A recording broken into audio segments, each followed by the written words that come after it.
I'm an old man. If I sit down there, I won't be able to get up again. That's right. Yes.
Cek cek, bisa mendengarkan teman-teman Zoom? Bisa Mas, bisa. Oke, siap.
Ya, terima kasih kawan-kawan semua sudah menyempatkan waktunya untuk berdiskusi di AJI di kantor yang kecil ini.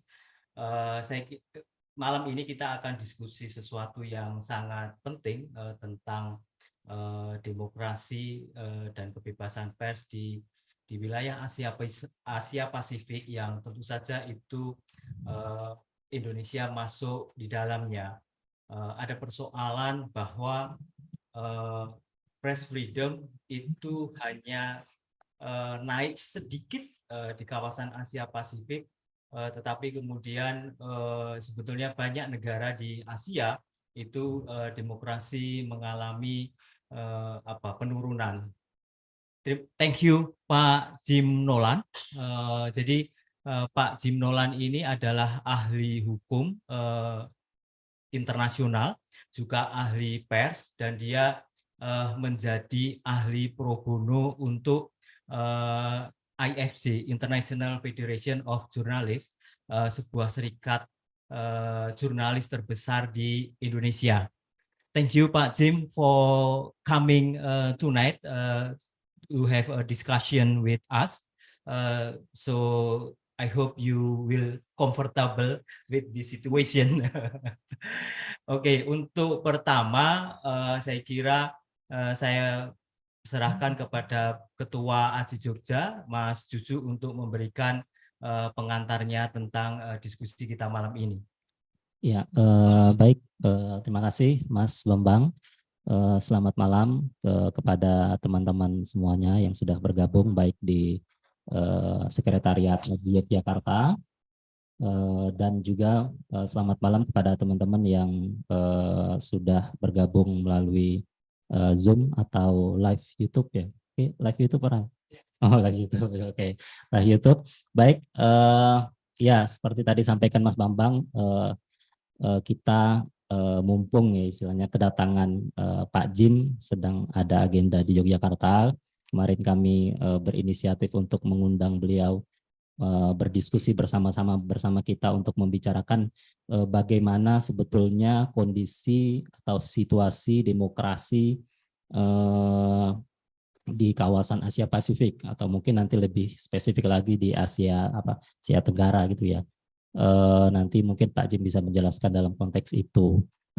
Thank you Pak Jim for your time with us here, discuss with how to condition press freedom and democracy in Southeast Asia. Okay, thank you. I'm so sorry, Pak Jim, my English is not good, and allow me to use My bahasa English. yes, allow me to use bahasa to discuss with. I'm just trying to remember when I first met Bang Murianti Yes, in Jogja. That was many years ago, yes, and he came and picked me up on his motorbike and drove me around yes, Jakarta. But he was very good. He was yes, very yes, good. yes, ya.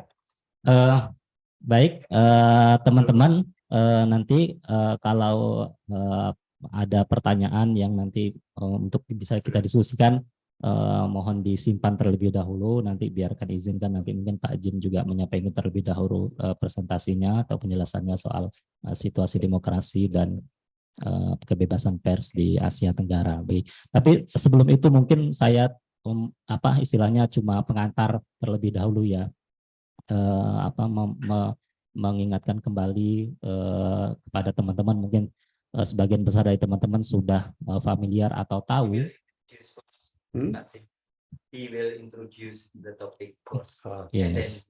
Okay. Ya, mungkin yaitu mengingatkan kembali kepada teman-teman bagaimana sih sebetulnya kondisi terkini ya di Indonesia terkait dengan isu soal kebebasan pers di Indonesia.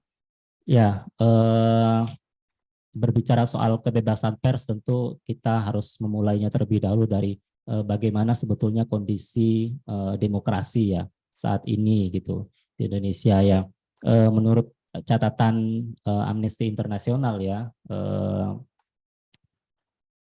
sepanjang tahun 2022 itu terdapat itu sepanjang tahun 2019 3 tahun terakhir ya, terdapat di 328 kasus serangan fisik atau digital terhadap masyarakat yang setidaknya itu memakan sekitar 834 korban. Sebagian besar memang yang menjadi korban itu adalah teman-teman dari pembela HAM, aktivis, jurnalis, pembela lingkungan, mahasiswa, dan teman-teman yang sering ikut berdemonstrasi ya. Ya, situasi soal demokrasi di Indonesia juga tidak luput ketika kita berbicara soal bagaimana sebetulnya partisipasi atau ruang publik dalam ikut merumuskan regulasi-regulasi yang selama ini selalu menjadi isu atau perhatian teman-teman jaringan masyarakat sipil. Beberapa regulasi yang menurut kita selama ini bermasalah dalam konteks partisipasi publik untuk menyusunnya itu yang selama ini menjadi sorotan diantaranya yaitu revisi Undang-Undang KPK, Undang-Undang Minerba, Undang-Undang Cipta Kerja yang bermasalah soal partisipasi publik sempat dibatalkan oleh MK, kemudian tidak lama kemudian terbit Perpu Cipta Kerja, dan yang juga berkaitan dengan demokrasi tentu soal bagaimana revisi Undang-Undang ITE yang sekarang sebetulnya masih berjalan di legislasi ya. Itu. Nah, ruang-ruang digital itu saat ini juga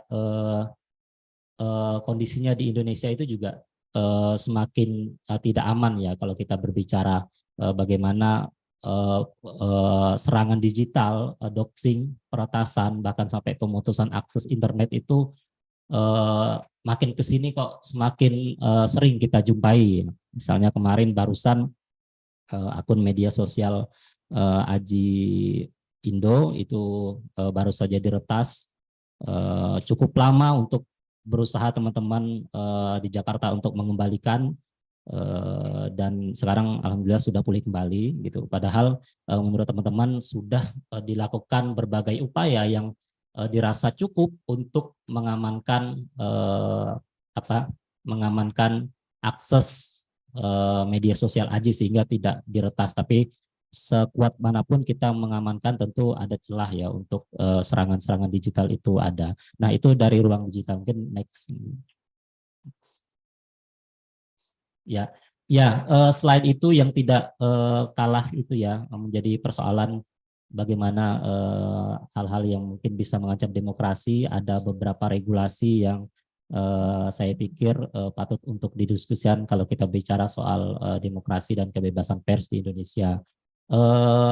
KUHP yang sudah disahkan tahun ini ya, awal tahun ini, kemudian akan berlaku 2026, itu juga masih menyisakan berbagai catatan yang pada akhirnya partisipasi kita sudah berusaha agar pasal-pasal kontroversial itu dihilangkan, pada akhirnya tetap ada, dan itu akan berlaku 2026 gitu.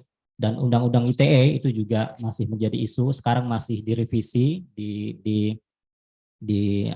parlemen, di legislasi, tetapi kabar buruknya adalah kemungkinan besar pasal-pasal kontroversial yang selama ini menjadi sorotan teman-teman jurnalis, teman-teman jaringan masyarakat sipil, pembela HAM, itu kemungkinan besar tidak dihilangkan begitu ya. Kita masih menunggu seperti apa rumusan yang akan hadir, karena sampai sekarang draft resminya pun belum disampaikan kepada publik ya. Yang tersebar saat ini hanyalah draft-draft yang tidak resmi, sebetulnya sulit juga untuk kita membahasnya. Tapi pasal-pasal krusial yang sebetulnya itu menjadi landasan UU ITE itu direvisi, itu hampir dipastikan tidak dihilangkan begitu, dan akan tetap ada. Kemudian ada juga peraturan Menteri Kominfo nomor 5 tentang penyelenggara sistem elektronik privat, dan ada juga isu soal perlindungan data pribadi, dan tentu Perpu Cipta Kerja yang sampai sekarang masih jadi diskusi teman-teman. Baik, next. Nah, di tengah situasi yang seperti ini tentu kita membutuhkan lagi komitmen bahwa sangat penting jurnalis dan media itu harus independen ya, dalam rangka untuk memastikan transparansi, partisipasi, dan akuntabilitas otoritas publik itu tetap ada dan dikontrol oleh masyarakat. Maka itu sangat penting jurnalis dan media massa itu harus tetap independen. Nah, berbicara soal independen kan tidak mungkin terlepas dari bagaimana kita melihat sejauh mana nih tingkat keamanan terhadap jurnalis di Indonesia. Next. Oke. Nah, sebetulnya UNESCO itu sudah menyusun ya beberapa indikator keamanan jurnalis ya di berbagai negara. Di antaranya di ini. Jadi kalau kita mau mengukur sejauh mana sih sebetulnya suatu negara itu bisa dikatakan tingkat keamanan jurnalisnya itu aman atau tidak. Nah, salah satunya yang bisa menjadi tolok ukur indikator yang disusun oleh UNESCO. Jadi misalnya tidak ada jurnalis atau media yang diancam atau diawasi kinerja atau aktivitasnya baik oleh pemerintah ya, terutama pemegang otoritas kekuasaan. Jurnalis kemudian tidak diserang secara fisik, tidak ditahan, dan tidak dibunuh. Itu sesuatu yang sangat vital saya pikir. Dan ada juga organisasi media tidak dipaksa tutup, dan beberapa indikator lainnya. Cepat aja, Rob. Nah. Oke, next. Nah, ini kita melihat bagaimana situasi kekerasan terhadap jurnalis ya. Data dari UNESCO itu misalnya sejak tahun 2020 dan 2021 itu ada 117 jurnalis yang dibunuh. Nah, 91 diantaranya itu menjadi korban saat mereka berada jauh dari kantor medianya. Misalnya orang yang sedang liputan di luar daerah atau kawasan tempat kantor medianya. Itu biasanya mengancam teman-teman kontributor atau teman-teman freelance gitu. Nah, data dari IFJ juga mencatat tahun lalu, tahun 2022 itu ada 69 8 kasus pembunuhan terhadap jurnalis dan staf media di seluruh dunia. Next, Rob. Nah, lalu bagaimana kemudian dengan kekerasan terhadap jurnalis di Indonesia ya? Sejak tahun 1996 itu sampai tahun 2010 itu setidaknya AJI masih mencatat bahwa ada 9 kasus pembunuhan terhadap jurnalis yang sering kita sebut sebagai dark number. Itu kasus pembunuhan terhadap jurnalis yang sebagian besar pelaku atau motif pembunuhannya itu belum diungkap oleh aparat kepolisian. Salah satu yang mungkin sekarang kita anggap tuntas itu pembunuhan jurnalis Radar Bali ya, Prabangsa, pelakunya Nyoman Susrama. Itu salah satu yang mungkin satu-satunya bisa disebut ya pembunuhan jurnalis yang tuntas dalam artian pelaku utamanya itu tertangkap. Selain dari itu sampai sekarang tidak ada pengusutan terkait dengan kasus pembunuhan 9 jurnalis di Indonesia begitu. Termasuk kalau di Jogja itu jurnalis Udin yang selalu kita minta agar Kepolisian Daerah Istimewa Yogyakarta untuk kembali membuka atau mengusut tuntas kasus pembunuhan wartawan Udin gitu. Nah, sejak tahun 2006, AJI itu juga mendata kasus-kasus kekerasan terhadap jurnalis, baik yang menyerang jurnalis maupun kantor media. Nah, sejak tahun 2006 sampai 2022 itu tercatat ada 956 kasus yang menyerang kebebasan pers, kekerasan fisik, ancaman, intimidasi, dan sensor terhadap pemberitaan. Next, Rob. Nah, ini tren kasus kekerasan terhadap jurnalis sejak tahun 2026. Kalau teman-teman melihat angkanya itu konsisten di atas 40 kasus ya dalam setahun begitu. Ini kasus kekerasan terhadap jurnalis. Dalam satu kasus itu biasanya tidak hanya satu korban, dalam satu kasus kadang-kadang memakan banyak korban ya, terutama ketika ada kasus kekerasan terhadap jurnalis dalam situasi demonstrasi, itu biasanya dihitung dalam satu kasus sehingga korbannya lebih dari satu. Begitu. Next, tahun lalu itu ada 61 kasus. Next, Rob. Nah, tahun 2022 ada 61 kasus kekerasan dengan jumlah korban itu yang mencapai 97 korban dari jurnalis dan pekerja media gitu. Ada terdiri dari 14 organisasi media. Next, Rob. Kemudian, nah itu jenis-jenis serangan yang didata oleh teman-teman AJI terkait dengan kekerasan terhadap jurnalis tahun 2022 itu paling banyak itu memang masih kekerasan fisik ya, perusakan alat kerja. Kemudian kasus serangan digital itu meningkat dalam 3 tahun terakhir.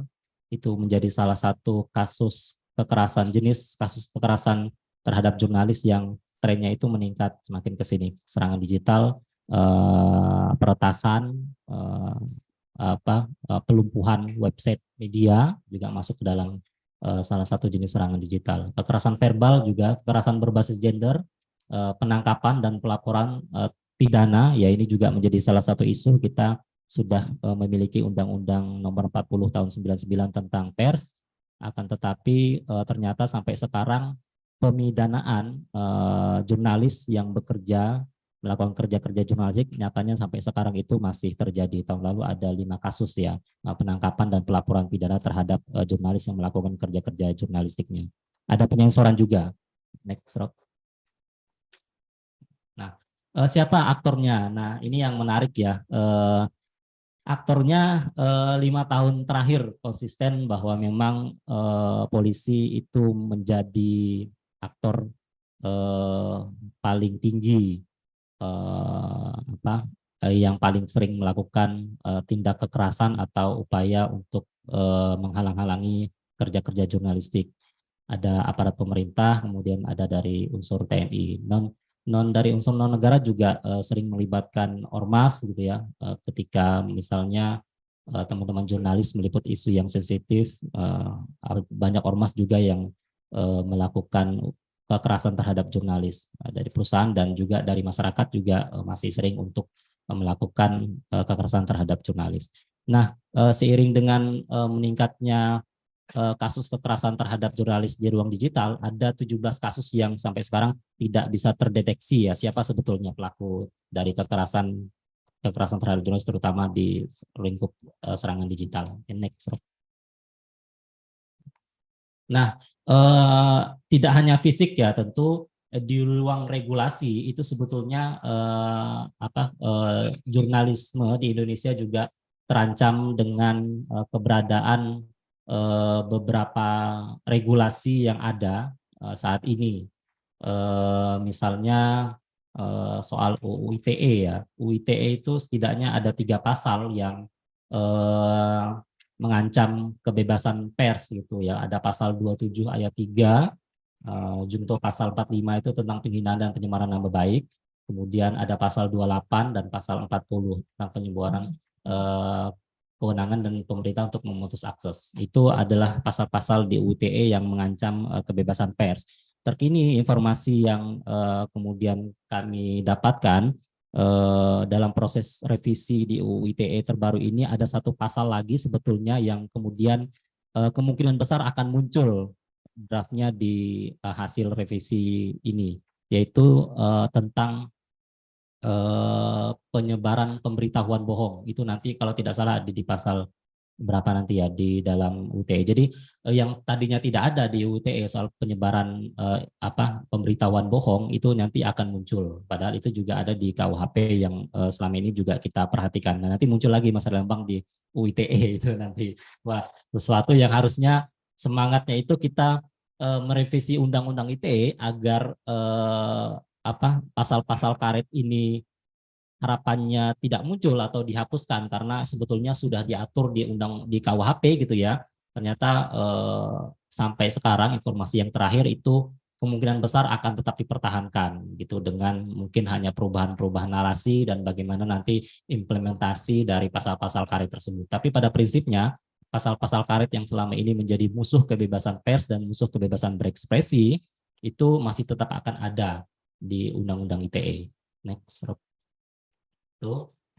Di KUHP juga ini banyak sekali, ada tidaknya ada berapa ya, 19 pasal ya, kalau tidak salah ada 19 pasal yang sebetulnya itu bisa mengancam kebebasan pers ya. Teman-teman bisa cek di sini. Mas Herlambang salah satu perumus pasal-pasal yang bisa mengancam kebebasan pers di Indonesia di KUHP. Next. Oke. Kemudian ada juga tentang Undang-Undang Perlindungan Data Pribadi yang tahun lalu sudah disahkan ya. Ada beberapa catatan bahwa kita mendorong adanya Undang-Undang Perlindungan Pribadi tapi dalam aspek kerja-kerja jurnalistik ada beberapa poin yang tidak dikecualikan sehingga itu berpotensi untuk mengancam jurnalis saat melakukan kerja-kerja jurnalistiknya gitu. Di antaranya mungkin ada pasal 4 ayat 2 itu ya mengkategorikan bahwa catatan kejahatan sebagai data pribadi yang bersifat spesifik gitu ya. Kemudian ada pasal 64 bunyinya dalam hal diperlukan untuk melindungi data pribadi, proses persidangan bisa dilakukan secara tertutup. Setiap orang dilarang secara melawan hukum mengungkap data pribadi. Nah, tidak ada pengecualian dalam pasal-pasal ini untuk kerja-kerja jurnalistik. Jadi bisa jadi ke depannya jurnalis yang kemudian mengungkapkan informasi pribadi yang mungkin bisa dikategorikan dalam 3 pasal ini juga bisa dijerat dengan Undang-Undang Perlindungan Data Pribadi. Gitu. Oke, next. Oke, ada juga Perkominfo nomor 5 tentang penyelenggaraan sistem elektronik privat. Ada pasal 9 yang memuat tentang PSE swasta tidak muat informasi yang dilarang. Kemudian pasal 14 itu mengatur soal pemutusan akses atau blokir terhadap informasi yang meresahkan. Nah, jadi dengan adanya Perkominfo ini, jadi publik bisa mengajukan kepada pemerintah untuk memblokir akses internet ya atau informasi yang beredar di media sosial di ranah digital gitu ya. Kita pernah punya pengalaman yang cukup memprihatinkan ya tahun 2019 di mana pemerintah secara sepihak melakukan pemutusan akses di Papua ya waktu itu dan kita melakukan gugatan di pengadilan Jakarta Pusat dan alhamdulillah waktu itu dimenangkan dan pemerintah dianggap bersalah melakukan pemutusan akses internet. Nah, dengan adanya Perkominfo 5 2002, ada peluang untuk melakukan pemblokiran terhadap informasi itu jadi semakin terbuka begitu. Itu juga dengan isu soal adanya kewajiban untuk memberikan akses sistem elektronik dan data elektronik kepada kementerian atau lembaga untuk pengawasan atau ke aparat penegak hukum untuk penegakan hukum. Ya, ini menjadi sebuah sebuah dilema sebetulnya ketika kalau kita itu sering melaporkan melaporkan kasus-kasus serangan digital sebetulnya kepada polisi. Sebetulnya sudah banyak ya ketika ada teman-teman melakukan serangan digital kepada polisi, tetapi kemudian hal yang sangat menyulitkan itu adalah seringkali polisi itu meminta atau mensyaratkan agar memiliki akses dalam suatu sistem penyelenggaraan digital itu. Jadi polisi sering meminta akses untuk alasan penyidikan. Nah, itu yang sebetulnya menjadi sebuah tantangan, dan ketika akses itu tidak kita berikan, maka pengungkapan kasusnya pun tidak jalan. Nah, seringkali seperti itu, sehingga banyak aktor-aktor kekerasan atau serangan digital kepada media massa itu sampai sekarang sulit sekali terungkap. Itu sebetulnya pelakunya siapa sih gitu, yang sering menjadi tanda tanya karena mungkin saya nggak tahu apakah sudah ada kasus di mana peretasan itu tuntas penyelidikannya oleh polisi atau belum. Setahu saya memang belum ada gitu ya, penyelidikan atau penyidikan yang tuntas ketika ada serangan digital terhadap media, kemudian dilaporkan polisi dan penyidikannya tuntas dan pelakunya terungkap. Saya pikir belum ada kasus seperti itu. Oke, next. Next. Nah, oke, aku pikir itu dulu ya pengantar dariku untuk sekedar kita refreshing bagaimana sebetulnya situasi demokrasi dan kebebasan pers di Indonesia. Kebebasan pers di Indonesia saat ini jauh dari kata yang baik lah seperti itu. Kebebasan pers itu masih sangat mengalami ancaman yang nyata ya. Kita mengalami tekanan dari 3 lapisan begitu ya. Demokrasi sebagai basis peletakan kebebasan persnya itu bermasalah, kemudian di tingkat implementasi ketika teman-teman jurnalis itu melakukan kerja-kerja jurnalistik itu juga masih mengalami tindak kekerasan, penyensoran dan intimidasi. Kemudian di tingkat regulasi juga banyak regulasi-regulasi yang jangankan melindungi gitu ya, bahkan berpotensi untuk mengancam kebebasan pers. Saya pikir itu dulu apa yang bisa saya sampaikan untuk pengantar. Mungkin nanti lebih banyak kita diskusi dengan Pak Jim. Itu Mas Bambang. Oke, terima kasih Mas Cucu.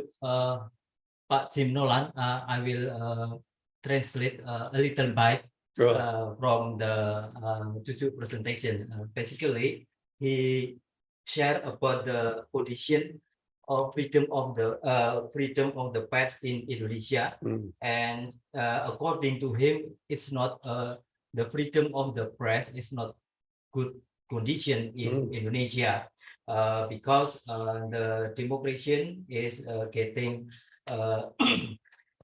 lower and lower, and also the state apparatus issue some regulation that not protected the journalists.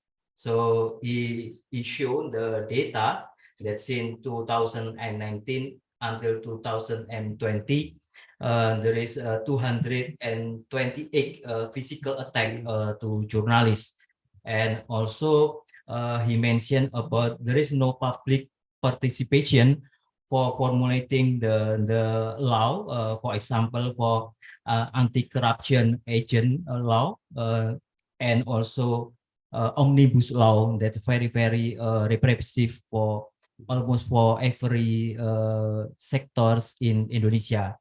And he also mentioned that there is no safety space for digital world because we have still electronic transaction and information law that allow the defamation article to journalists, and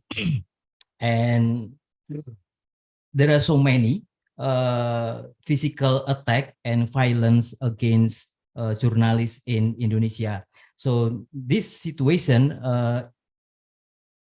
have a negative impact to the independence of Indonesian journalists. So he, in the final section, he said that press freedom in Indonesia is not in good condition. Very good.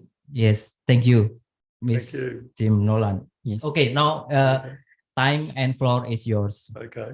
Perhaps what I was going to say about Indonesia, I can truncate, because this has been a very informative coverage of the position as it stands at the moment. And all I can do is say thank you very much for that. And Yes. I hope I can get a copy of that for your presentation. Yes. So Yeah, I of can course. incorporate that into some of the stuff that I'll be doing for the IFJ. But I should say I first came to Jakarta in 2004 as an observer for the Tempo trial for Bambang Harimurti. So that was a really, big deal back then. And at the end of the Tempo trial, which went on for some time and went to appeal, we believed, perhaps naively, that things were going to be on the up and things had improved enormously, but they haven't improved quite as much as we had hoped. The lesson from the Tempo trial was, of course, the most important thing for journalists to do and for civil society activists was to campaign very, very vigorously and aggressively when these sorts of issues came up. And there were big campaigns to support the journalists from Tempo when that trial was on. And I'm sure that had a big impact ultimately on the appeal court, which acquitted Bambang Harimurti and the other two journalists ultimately. But it was a bit of a long road.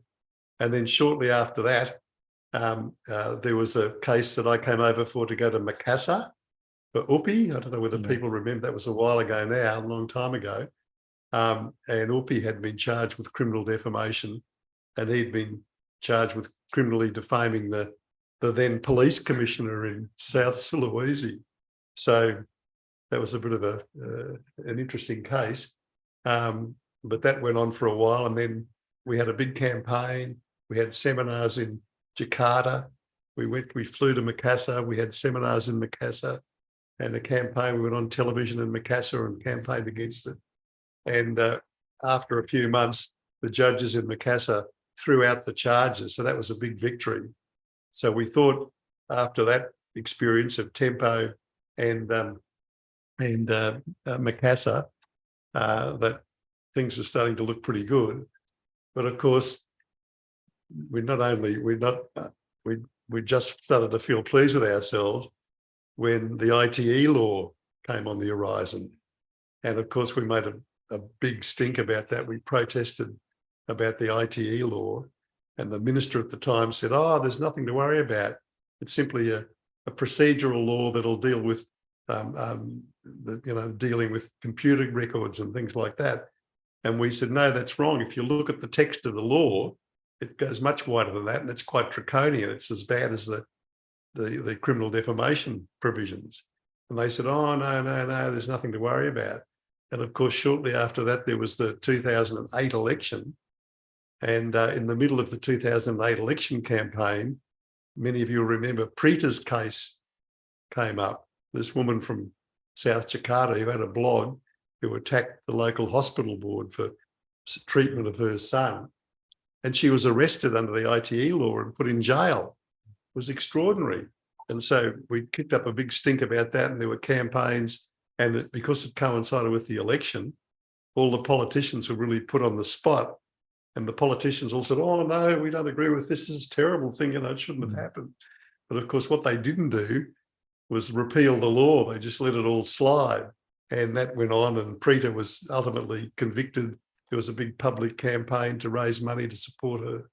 But what it showed was how draconian and how potentially bad the ITE law was. And of course, it wasn't taken off the books. It's been left on the books. It's been tinkered with when people have raised issues about it, but it's still there. And so it can together with the criminal defamation law, which is still there in the background, they represent a very significant threat to press freedom. And of course, the good thing about Indonesia, which doesn't occur in the other Southeast Asian countries, was that the Press Council was very involved in trying to push back against these things. And so there was always an argument between the Press Council, AJI, and the journalist organisations and the prosecuting authorities. And so there was this very uneasy tension between the forces of the state and all the civil society groups to oppose prosecutions under these laws. But of course, as you've shown with your statistics, these prosecutions continue. More campaigning, more work has to be done to try to get these provisions repealed. But there doesn't appear to be any appetite to do that in the parliament in Indonesia and Jakarta. The politicians just don't want to know. And they hope it'll all go away. And then somebody gets prosecuted, as with Preeta's case, and they all say, oh, we don't agree with this. It's a dreadful state of affairs, but no one does anything about it. So it's really a most unsatisfactory situation. But I suppose what can be said is, at least the position in Indonesia is, when you consider Cambodia and Thailand and particularly Cambodia and Myanmar, I mean, the situation in those countries is just terrible, just dreadful. And that's not to say that Indonesia hasn't got problems. And of course, Papua is a big problem with Indonesia. And some years ago, when there was a big UNESCO conference in Jakarta about press freedom, we raised the issue of Papua and the fact that journalists weren't allowed to go and report in Papua. And at that stage, Jokowi said, oh, yes, no, we'll allow journalists. And they did for a while. But again, no one, he said, look, this has got to be a clear break with the past. Everyone was happy to just leave it as it was and hope that it'll go away.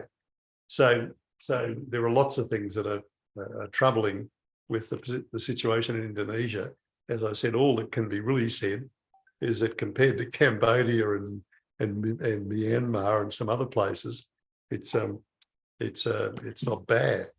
Now, of course, your closest neighbour, Malaysia, is another source of very real concern about press freedom, and the IFJF campaign there as well. And in the elections that were held before last, when the Anwar government first got in that alliance with Mahathir, we all thought, oh, isn't this wonderful? Finally, there's a change. Finally, something's happened in Malaysia. And so we went to Malaysia, we made submissions, we went and talked to people, the journalist organisations over there, created a stir and campaigned. And we thought, oh, things are finally changing.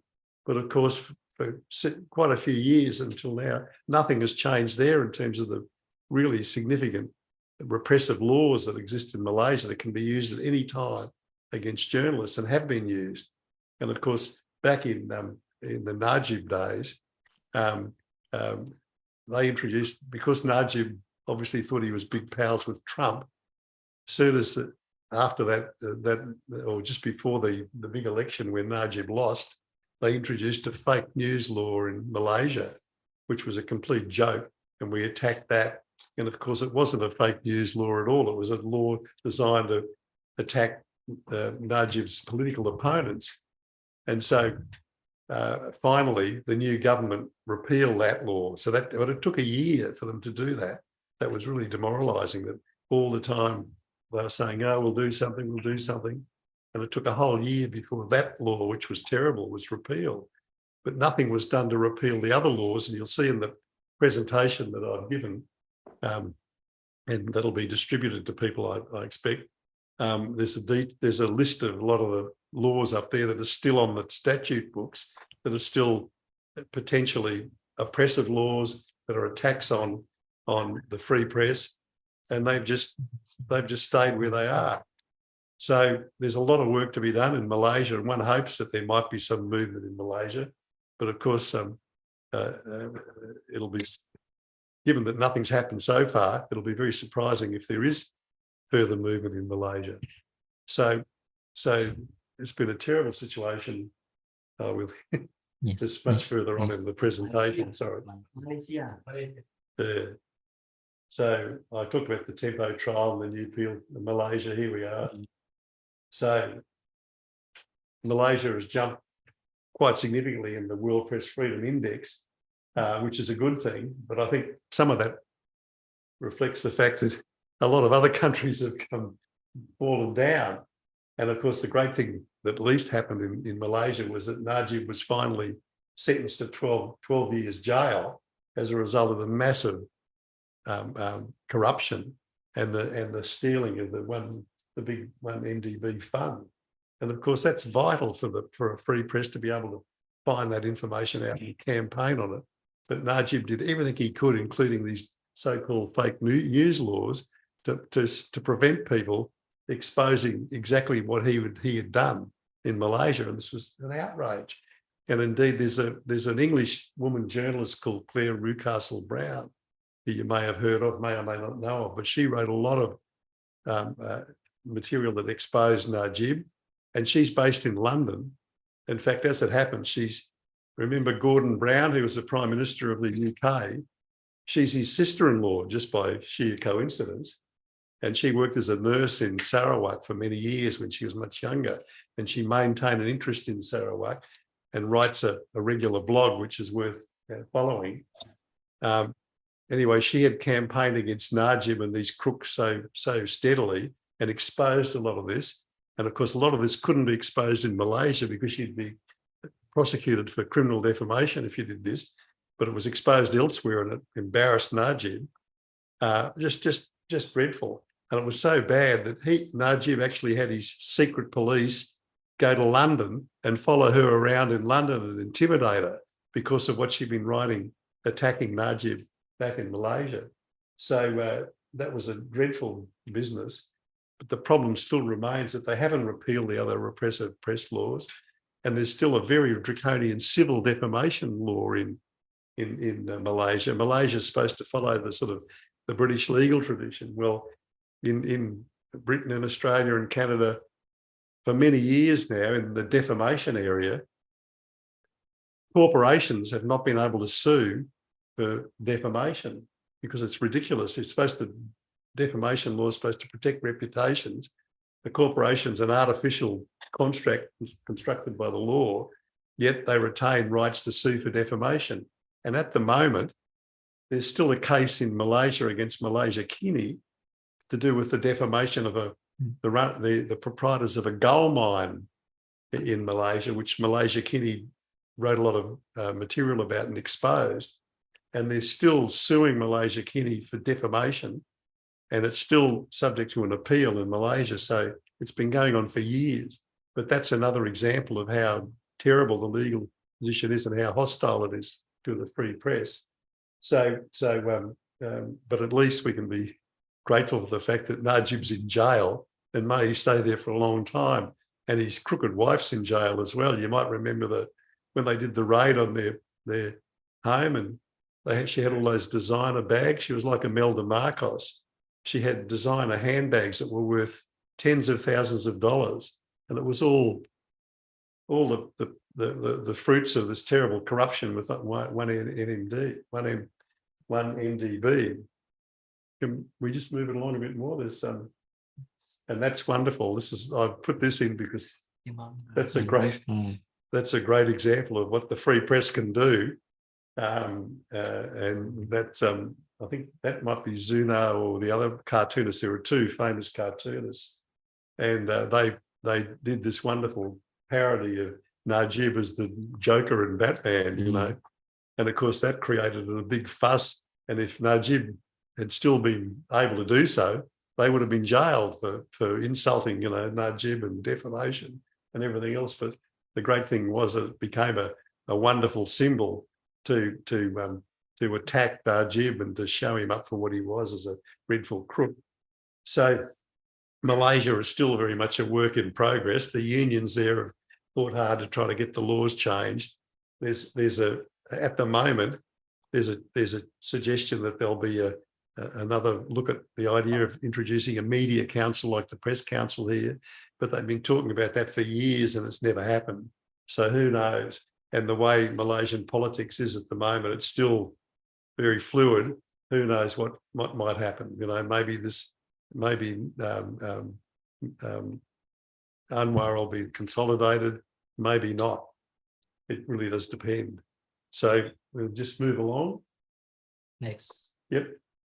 Now, just some of these other points need to be made about Malaysia very quickly, and that is this issue about the fact that the press has basically traditionally been run by organisations that are closely aligned or owned by political parties, and so there was no real room for civil society debate because there was too close a relationship between the publications and the political parties.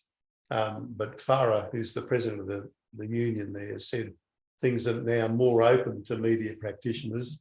She said in the past, the government had worked with the official media, so it was very hard to get things reported.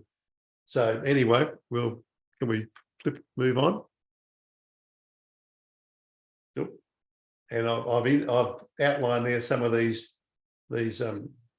legal restrictions that still remain. So have a look at that when you look at the slides. But it's all still happening. And even late last year, as it says there, the AJI Media Group, which is an independent media group, it was subject of a criminal defamation complaint.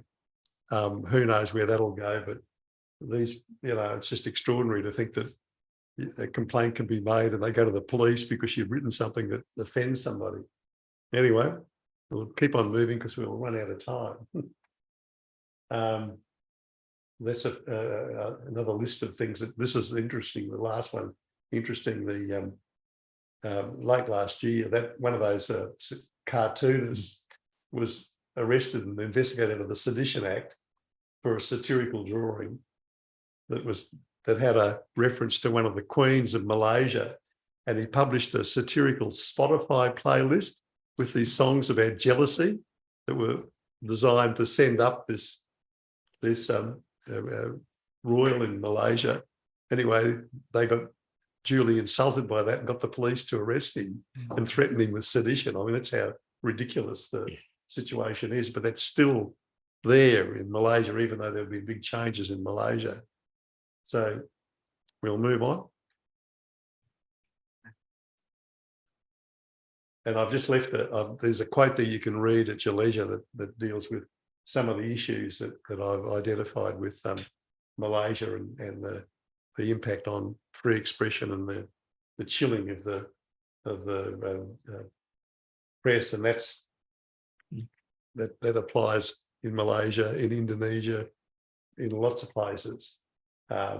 So we'll just keep moving along. And Myanmar, now this is really terrible. This is just dreadful.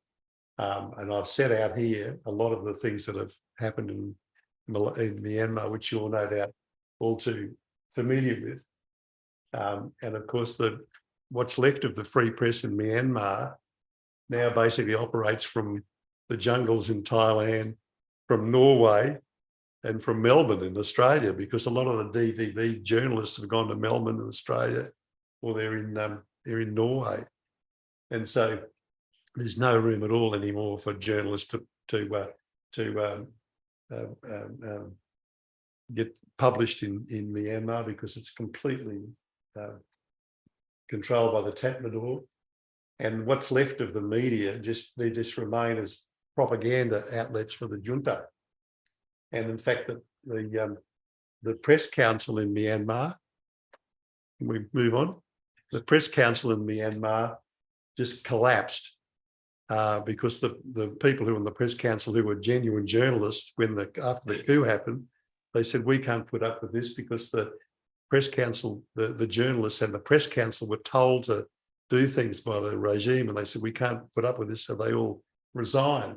And it's worth noting that it said Myanmar now is the second only to China in the number of journalists held in jails.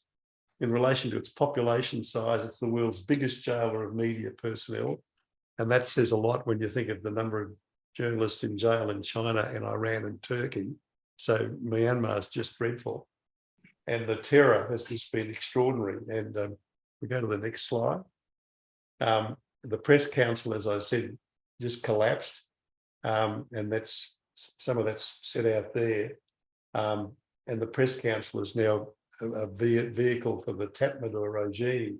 And last year in Timor-Leste, the press councils had a regional meeting, and Myanmar sent along a member of the press council in Myanmar, and we all thought that he was an independent journalist.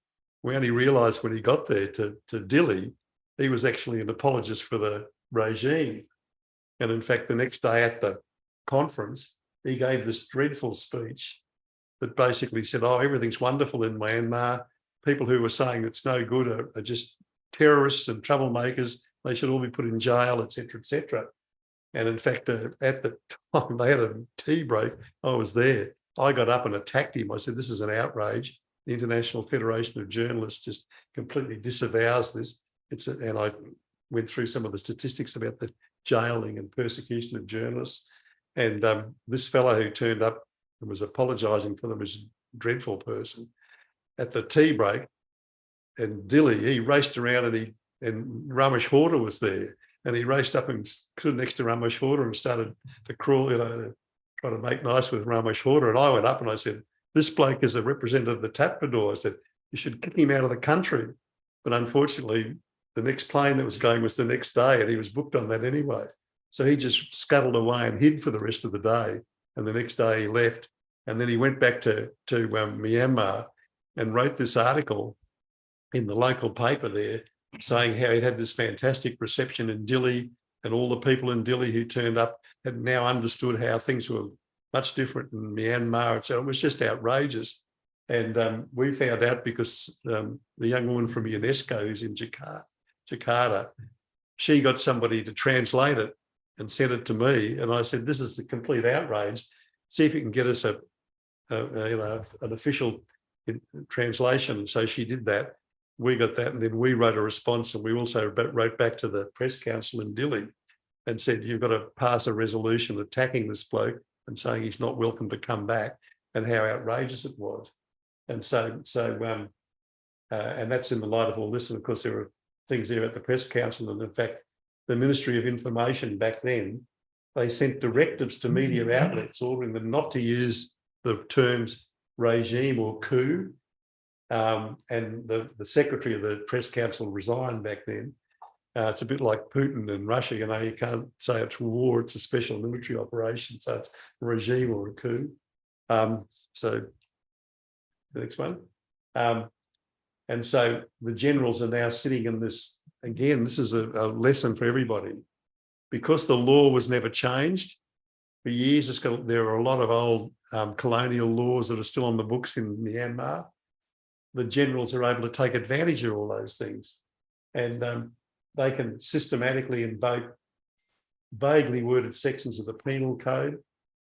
False information is a crime punishable by 3 years in prison. And the telecommunications law includes a provision that criminalises defamation and can be used to jail journalists for 3 years. Now that's a dreadful state of affairs. But it's actually got worse because, before we go on to that, only earlier this week, I've got it here. Only earlier this week, I'll find it here. I updated the thing, but I didn't send it on. I can't find it now, but on Monday this week, a photojournalist was sentenced to 20 years jail in Myanmar. He covered some natural disasters to do with the Rohingya people and so on. And he was picked up and jailed for 20 years. I mean, this is just extraordinary to think somebody could be jailed for 20 years. So that's just the latest of the dreadful things that have happened in Myanmar. And so, of course, that's particularly important for Indonesians because Myanmar, is still a member of ASEAN. And there's been a lot of pressure on Jokowi and others to put pressure on them. And of course, that's all, it sort of goes one way and then goes another way. And that's really got to be maintained, that pressure on them, because they've just been absolutely disgraceful. and the sorts of things that this fellow was saying last year in Timor-Leste was just shameless propaganda. You know, they just denied there was any problem. They said everything was wonderful in Myanmar, that anyone who said anything to the contrary was a terrorist, and that even dissident parliamentarians all should be put in jail. And it was just dreadful.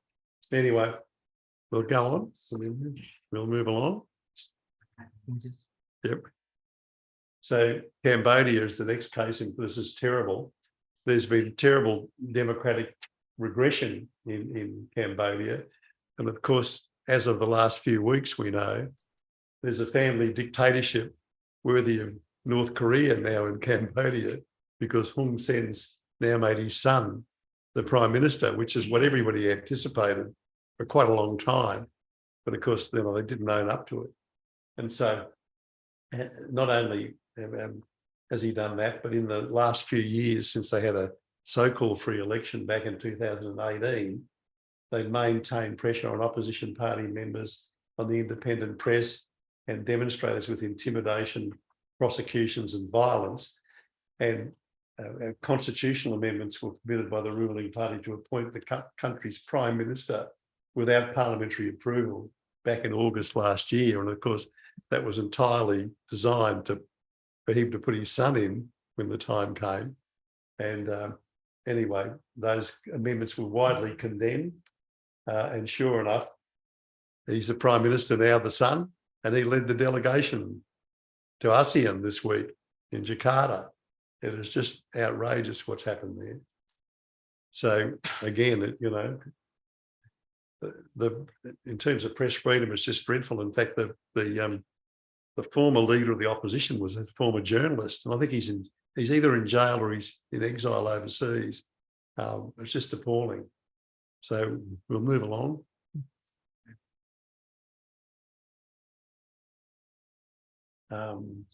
These are some of the things that they've done to smash the free press. Those lawsuits, criminal prosecutions, massive tax bills. That's a modern thing used by autocrats. And occasional physical attacks. Most of the private broadcast outlets are owned by the party, the Hun Sen's party. And there's been an intense crackdown on the media. As I say there, the Phnom Penh Post was sold to a mate of Hun Sen's. Most of the journalists that were much good got left the country. And then licenses were taken off other journalistic outlets allegedly for violating journalistic ethics. And this is always the amusing thing in these places, because you say, well, where's the crime? Where's the actual violation of journalistic ethics? What was the ethics that was violated? And of course, you're never told. You know, they just make these generalized complaints and just use it as an excuse to prosecute people.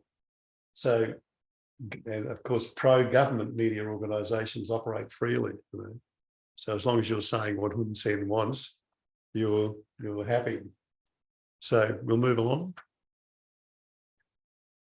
And this is, just these latest things that happened in the last few weeks. So just before the Cambodian general election, which was only the other day, in July 2023, a whole range of outlets were cracked down on, including some of those digital outlets that were made inaccessible in the country. So a crackdown on that.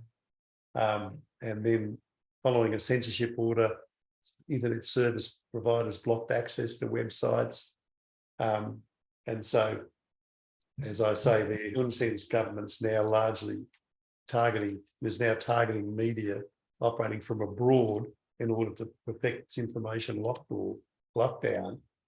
Now ranks 147 out of 180 countries in the worst world press freedom index. And these attacks on journalists that's not an idle thing. In Australia, you know, where you're supposed to be able to operate without fear of these things, the federal police only on the 20th of July in the state of Victoria in Australia commenced a criminal investigation after a Victorian member of parliament the state parliament, Meng Heng Tuck, who was born in Cambodia, he was sent a letter saying that his name appeared on the assassination hit list with other prominent opponents of the Cambodian government. And the letter said, these people, including yourself, will be targeted for death by my Cambodian third-hand squad, who will be flying there to do the cleanup. I was just appalling. And so members of China living in Australia who oppose Hun Sen take this as a warning. So it's just outrageous to think that Cambodia, it's outrageous enough that they're doing what they're doing in the country, but to think they're issuing threats in Australia, it's just completely outrageous. And probably all the more outrageous because Australia was one of the key countries involved in trying to rebuild Cambodia after the what were they called? You know, the loonies who destroyed the place for many years. Isn't that awful? I've got a mental block. Oh man. The Khmer Rouge, yeah, remember? Yes. And Australia and some other countries got involved, putting a lot of money into trying to rebuild Cambodia. Anyway, it hasn't done any good because Hun Sen now reduced the country to this. And indeed, they're so arrogant that they're issuing. Now, of course, he can disavow. He can say, oh, we had nothing to do with that. You know, we don't know who made the threats, but, you know, let's face it, you don't get threats like that made unless there's some tacit support given to it by the regime. It's just outrageous. So it just shows you how arrogant they are and what a terrible threat it is to Cambodians. So if you're a Cambodian, you live outside of the country and you want to see your country, you know, come good again, and you want to see all good things happen to it, you take a real risk because you run the risk of attracting, you know, threats from these characters. Anyway, we move on. Now the Philippines.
Corruption that affects that.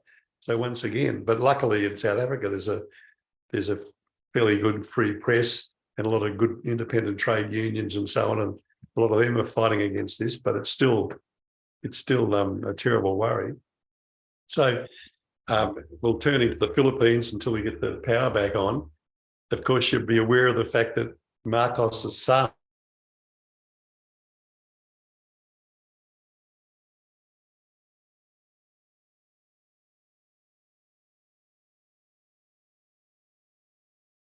Marcos is, you know, all things are relative. Marcos is probably better than Duterte, but he's still not wonderful. And so the Philippines is still a big problem for journalism. It's a big problem for physical attacks and threats against journalists. It's notorious for that. And a month ago, you may have read here in the papers that Maria Ressa, you know, who's the publisher of Rappler in the Philippines, she was in Jakarta and she gave a fantastic speech about the need for democracy and press freedom in Jakarta. And so you can Google that and look it up. It's fantastic. And of course, she's also written that wonderful book that's been published recently. So you should look at that too. She's a very inspirational figure. But the Philippines remains as a real worry because of again, the legal framework there. They've got this bizarre so-called cyber libel law. so that if you, it's another criminal defamation law effectively, and Rappler and Maria Ressa have been prosecuted and charged under this cyber libel law, and she faces prison sentence. And this has been going on for many years, and she's won a number of appeals, but it's still sort of in this uncertain state. But it's dreadful. So if you want to publish, if you want to write, you want to exercise your right as a journalist, it's a serious business, because you'll be subject to these cyber libel laws. And so even though the Constitution provides for freedom of expression, and the private media are often vibrant and outspoken, there's still these underlying laws. And of course, the Philippines remains one of the most dangerous places in the world for journalists. Journalists experience physical attacks. I mean, I know we've been physical attacks here, but the physical attacks over there are, I'd suggest, even much worse than Indonesia. And so all these things happen, including smear campaigns and so on. And there, it's particularly poisonous because there are these sort of, how you have the buzzers here that, that attack people. Well, over there, it's much worse. There are thousands of these organised cyber, warriors who attack free journalists and attack Maria Ressa and do all sorts of really ugly things. And indeed, 4 journalists were killed, as I put out there, in 2022. So we'll move along. Yes, and of course, it represents the Marcos dynasty coming back, and the people of the Philippines, with all great respect to them, and there's been a free election and they've elected Marcos with a significant majority. But the fact of the matter is, it shows you that democracy is not just about a majority from time to time. Democracy should also be about protecting the rights of minorities and these other important values, as well as simply majoritarian rule. And of course, the election campaign was skewed, we would argue, by organised disinformation campaigns that generally favoured Marcos and attacked his opponents. And some of the attacks Maria Ressa describes are really disgusting. And in October, the Court of Appeals upheld this criminal conviction, the so-called cyber libel, and that was attacked by the United Nations as just being completely outrageous. So we can move along. Yep.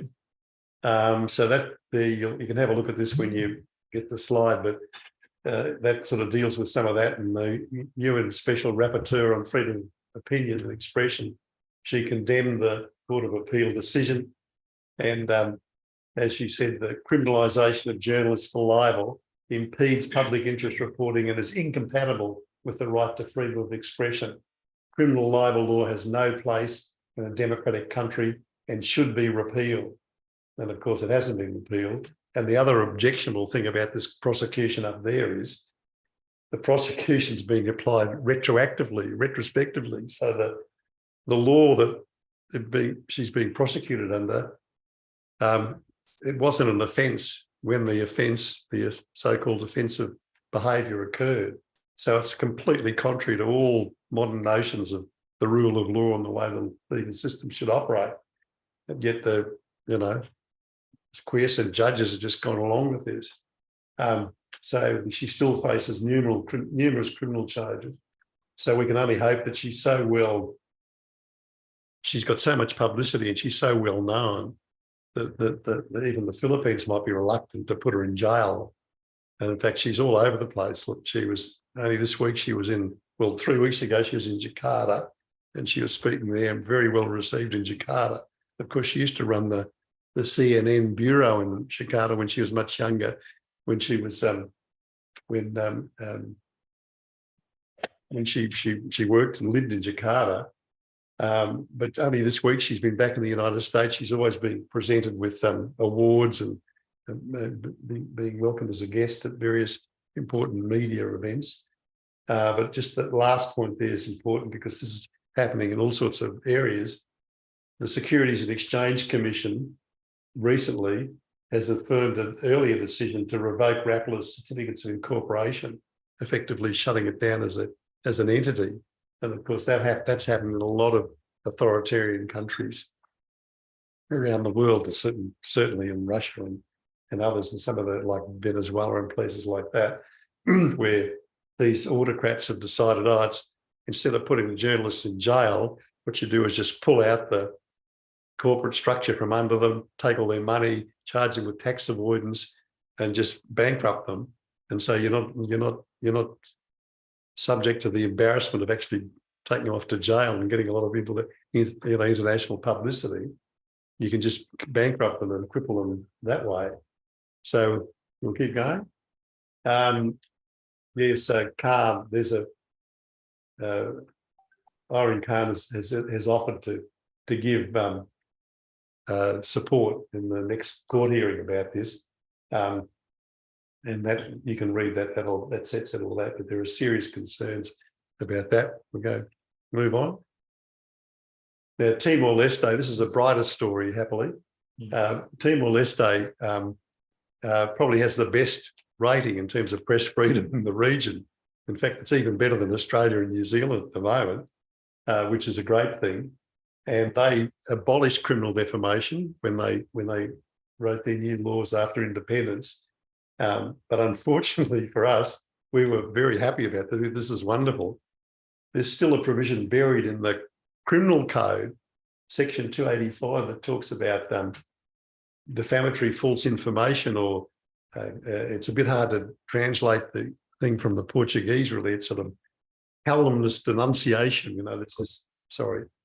There's this weird crime. Anyway, when we thought, this sort of thing couldn't happen, but lo and behold, they found this provision and charged a journalist called Raimondos Oki. You may have heard of him, who's in Timor-Leste back in 2016, 2016. It's all a blur now, because I went up there several times.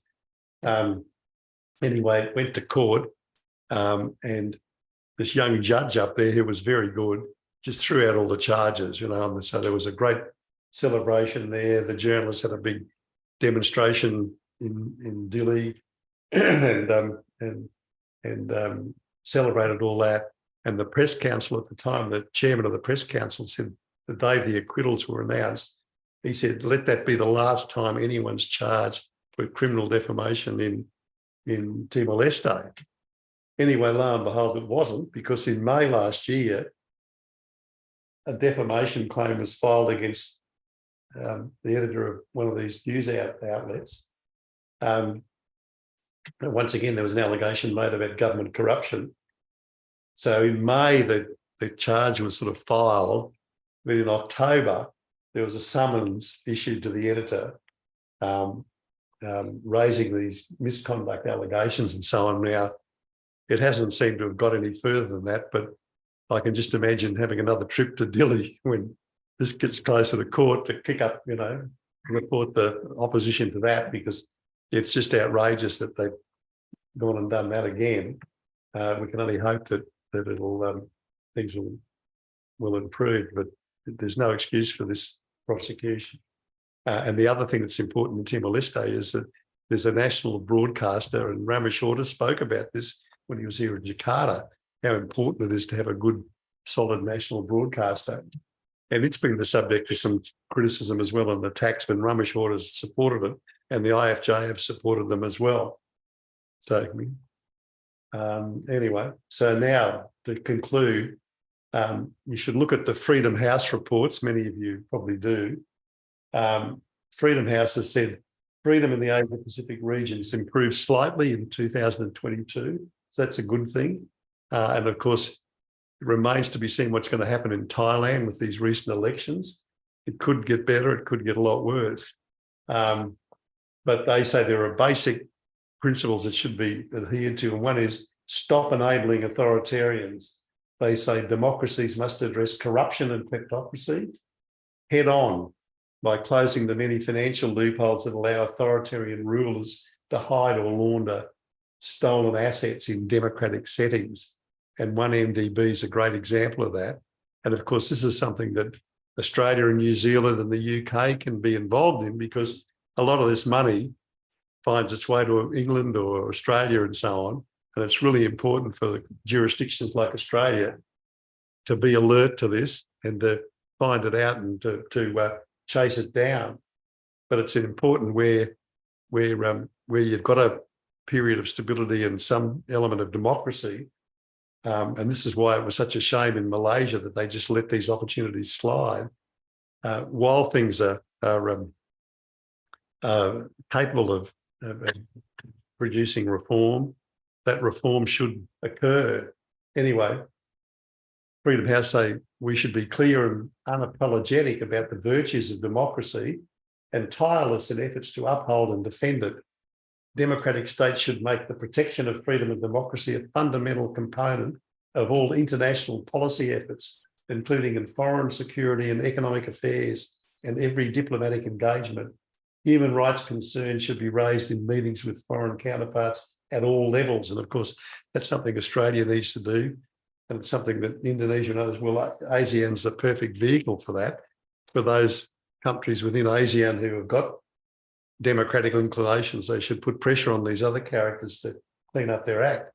And of course, the other important thing in that connection is the adoption of these Magnitsky laws, which have been introduced in a number of jurisdictions, including Australia to a degree, so that people who are corrupt can be prosecuted if they put money in Australia or they come to Australia. And if those laws are on the books, you can take advantage of them, but you can't just stand back and go, oh, gee, this is, what a sorry state of affairs this is, if you've got no laws and you can't strike when these characters are within the jurisdiction. And the other thing Freedom House says, what's needed is that we should dramatically ramp up support for human rights defenders and for countries and regions at critical junctures. And there again, like Malaysia, other countries where they reach a point where they can go one way or the other, support should be given to them to support the human rights defenders and to consolidate the move to democracy. And so Australia's doing that to a degree. At least we've provided visas to journalists from Myanmar, allowed them to come to Australia. And there's a colony of journalists in Melbourne, outside of Melbourne, from Myanmar who are broadcasting back through DVB and others, and they were given visas by the Australian government without, when people said, look, this is terrible, they were in the jungles and, the border of Thailand, they'd escaped, and the Australian government went out and gave them visas, which is a good thing, but more of that needs to be encouraged. And also the provision of technical training and assistance. And when democracy advocates come under threat, their foreign partners should provide medical, legal and psychosocial support as needed. And that's something that Australia and New Zealand and Indonesia can do for these countries where these human rights defenders are persecuted or have to escape. So I don't know whether we got anything else there. Oh, well, these are the other important things I say. Everyone should buy Todong Mulyalubis's latest book, which has only been out for a few weeks, War on Corruption, an Indonesian Experience. It's fantastic. And also Maria Ressa's book, and read that. So it's not compulsory reading, but it's strongly advised. Both of those books are fantastic, and they just remind you of the problems. And of course, particularly Mulyalubis's book about corruption in Indonesia and all the problems that you faced here with the KPK and all the weird and wonderful twists and turns associated with that. So anyway, there we are. Thank you for your patience. I hope some of this has been of assistance. I hope you've been able to make some sense, notwithstanding my thick Australian accent. It's always hard to understand. Yes, Australian say. Yes, thank you, Mr. Jim, for your comprehensive presentation. Yeah, your presentation describe several states in Southeast Asia, and the most important is when the political situation become undemocratic, it will negative impact on press freedom and freedom of the expression. Yes. Okay, I will summarize your presentation in Bahasa. So after that we can have a Q and answer. Ya, kawan-kawan, jadi tadi Pak Jim itu menjelaskan bagaimana situasi politik di beberapa negara di Asia Tenggara.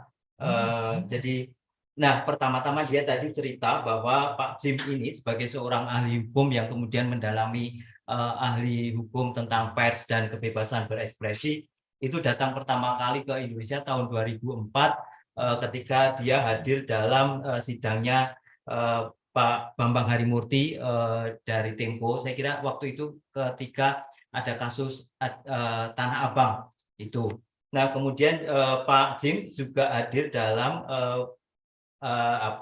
pengadilannya UPI Asmaradana yang dituduh mencemarkan nama baik karena waktu itu dia melawan, kalau nggak salah, Kapolda Makassar ya Pak ya, yang kemudian dia mengatakan saya lupa ya Pak, tetapi kemudian UPI melawan itu dan kemudian akhirnya dia dituduh dengan pencemaran nama baik. Nah, itu awal-awal Pak James ini kemudian berkenalan dengan Indonesia, dan beberapa kali juga Pak James ini datang ke Indonesia dalam kaitan dengan seminar-seminar internasional yang diadakan oleh International Federation of Journalists. Nah, Pak Jim tadi juga sebetulnya Indonesia itu jauh lebih baik daripada misalnya beberapa negara seperti Myanmar dan Kamboja. Situasinya lebih dekat dengan Malaysia yang saya kira tahun lalu dia peringkat kebebasannya itu naik 40 poin gitu. Jadi nah cuman di Malaysia juga masih ada persoalan karena kemudian pasal-pasal pencemaran nama baik itu juga masih terjadi di sana. Tadi Pak Jim cerita tentang Najib Razak dan juga malaysiageni.com itu yang juga mengalami gugatan. Nah, selanjutnya Pak Jim juga bercerita dengan Myanmar yang dia katakan Myanmar is very terrible itu karena kemudian junta militer di sana itu kemudian sangat represif, dan kemudian bahkan Dewan Pers di Myanmar itu juga akhirnya runtuh, dan kemudian ada juga tekanan dari pemerintah bagi media massa untuk tidak menggunakan istilah coup atau rezim. Nah, kemudian tadi juga Pak Jim cerita ada wartawan yang sekarang ini sedang mengalami gugatan dan diancam 20 tahun penjara. Jadi situasi Myanmar memang sangat buruk, dan ini yang saya kira menjadi dalam tanda kutip duri dalam daging di Asia, di ASEAN, karena kemudian persoalan-persoalan di Myanmar yang sangat tidak demokratis ini sebetulnya menjadi banyak pembicaraan di kelompok-kelompok masyarakat sipil di ASEAN.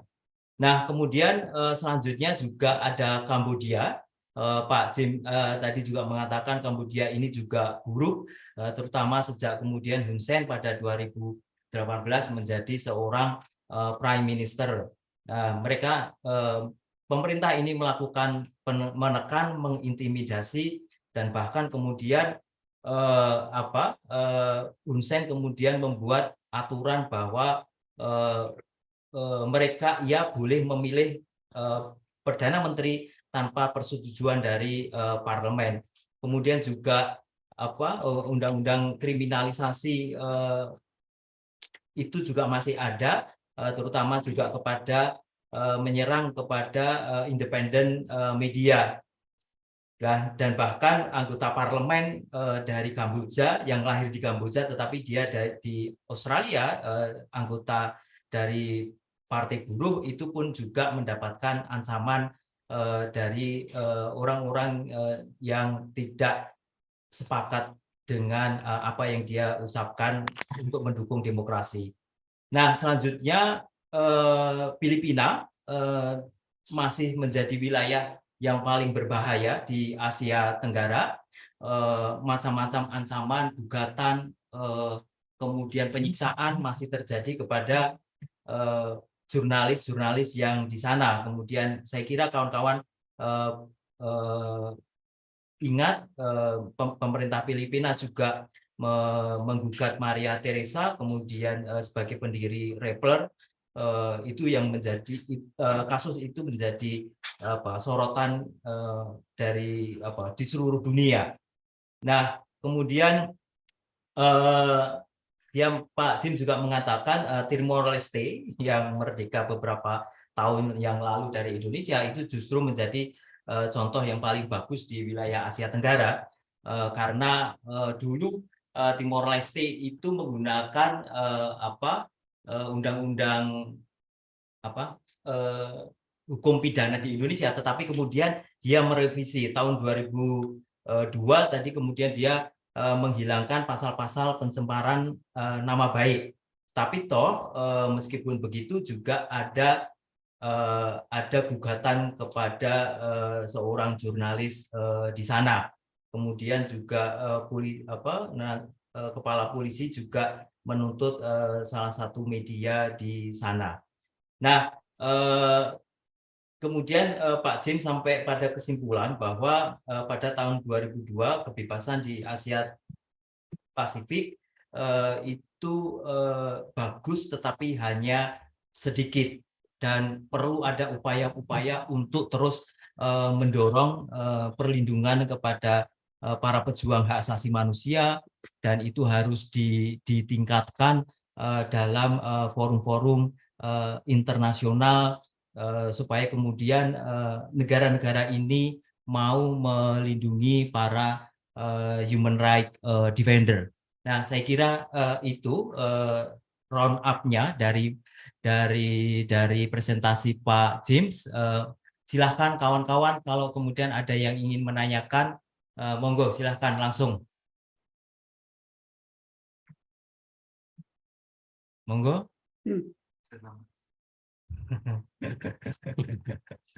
Mas Indrawan? Ya. Yep. Question for you. First one is when you previously mentioned about the journalist violence in Indonesia and some other nations or countries, I haven't seen in your presentation about that facts in some countries that has bad in democracy. I mean, does it mean that when the press freedom is lowering down and the democracy is also goes down as well, does it mean that it will in line with the raise of the number of journalist violence? That's number one. And I want to know your insight about, let me know that we're currently living in the situation that we have technology disruption, right? So is there any, will it be an opportunity or threat for press freedom and democracy, or something else? What do you think? They're the big questions, really, and there's no answer. I mean, it's either it may be an opportunity or it may be a threat. I mean, the opportunities might disappear because of the tendency to authoritarianism. So we can't tell for sure. There's certainly great scope for or great reason to worry, but there is at the same time some reason to be optimistic, because as you saw from those statistics, situation in Southeast Asia has improved somewhat, but of course it's got nowhere near as far as we would have liked. Now, back in 2004, when I came over here for the Tempo trial, and when the Tempo trial was won, And Uppi's case was one in Sulawesi, and it looked like at that stage that Anwar was going to become Prime Minister of Malaysia, and Malaysia Kini was very important in Malaysia. You know, we all thought back then, this is wonderful. There's a real change, a real sea change, and all these countries will gradually become democracies. But of course, we were kidding ourselves because it went backwards. But the thing with Indonesia was it's never been perfect, but it's always been, like, as they say, 2 steps forward and 1 step back, you know. There are always causes for concern, but there are some improvements. And I think one of the things about Indonesia that's been gratifying is the fact that the Press Council and AJI and the other Amnesty, those bodies have all maintained a presence and maintained a campaigning presence when issues have arisen, and that's been important to try to protect democracy and people's rights. But the worrying thing is that parliamentarians haven't been all that interested in it. You know, we say, look, what you should do is you should make the laws clear so that you can't be subject to these, as they call them, the rubber articles in the ITE, where suddenly some local official can think of a way to prosecute you and just use the law. You've really got to get rid of those sorts of laws, but it's a big ask, and it's not something that Indonesia's parliamentarians have seemed to have had an appetite to do. But all you can do is just keep campaigning, I'm afraid. So far, you know, it could be a lot worse. I suppose that's about what should be said. But there's no reason to be forlorn about it. It's just it's an inspiration for more campaigning and for more activity and more activism, really.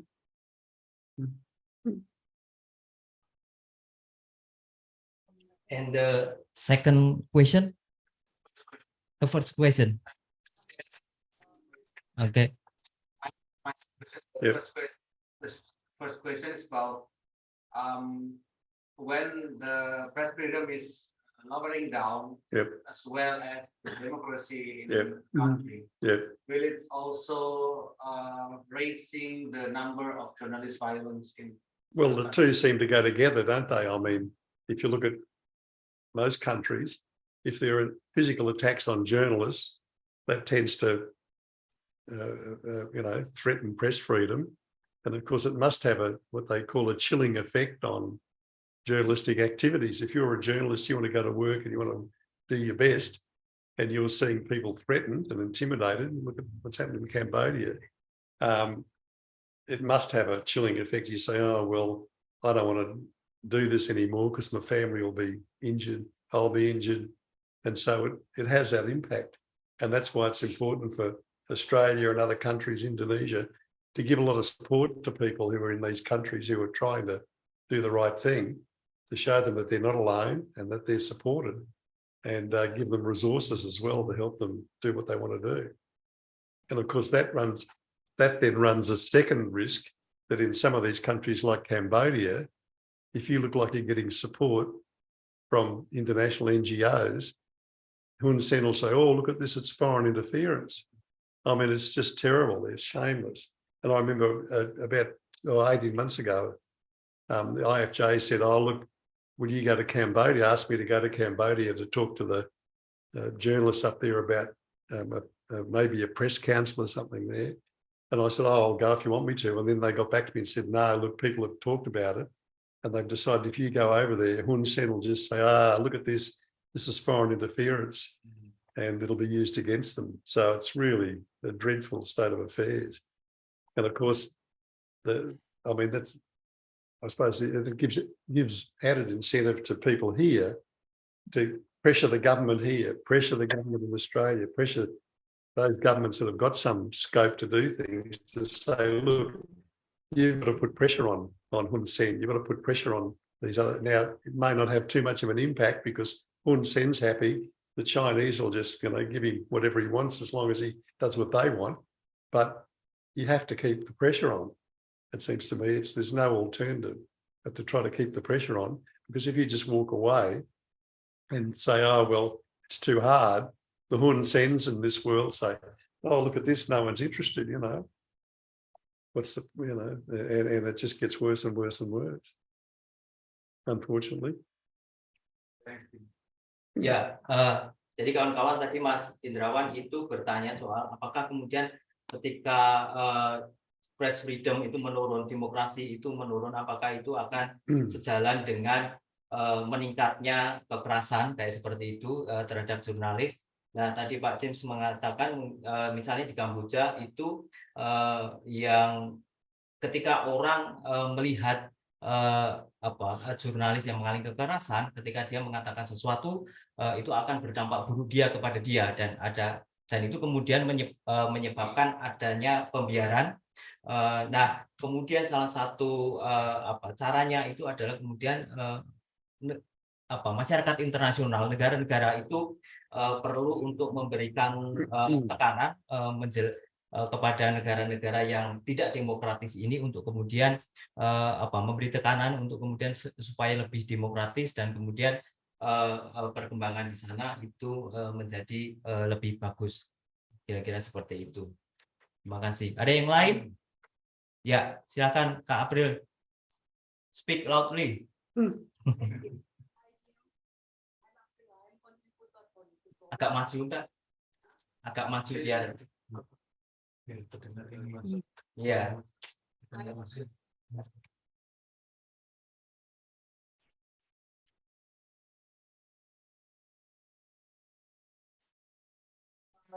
Share about what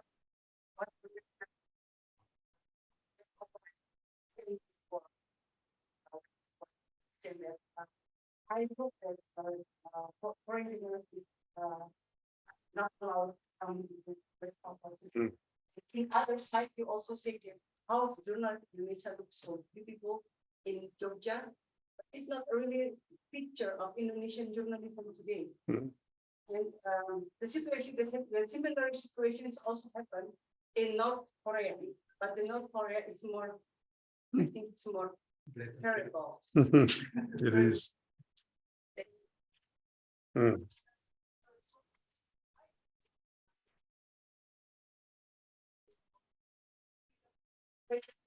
Southeast Asia, when I look at East Timor now in 17, in the rank of 17, what does the president do? So many journalists have so many impact in their how they living their work as a journalist. Before maybe 5 years ago, I was for daily post. And for me, it's something surprising. Indonesia already have journalists, already have PWI, now also have AJI. But why the index is not become better than a new country like Timor? I think because one of them is because there is good willing from the government to improve the journalism situation. And in Indonesia also, it's more hard because of the picture, how the rumors, there's also many things, situations like the powerful of the mess when something's happening in democracy, and they start to fight against the government. It's many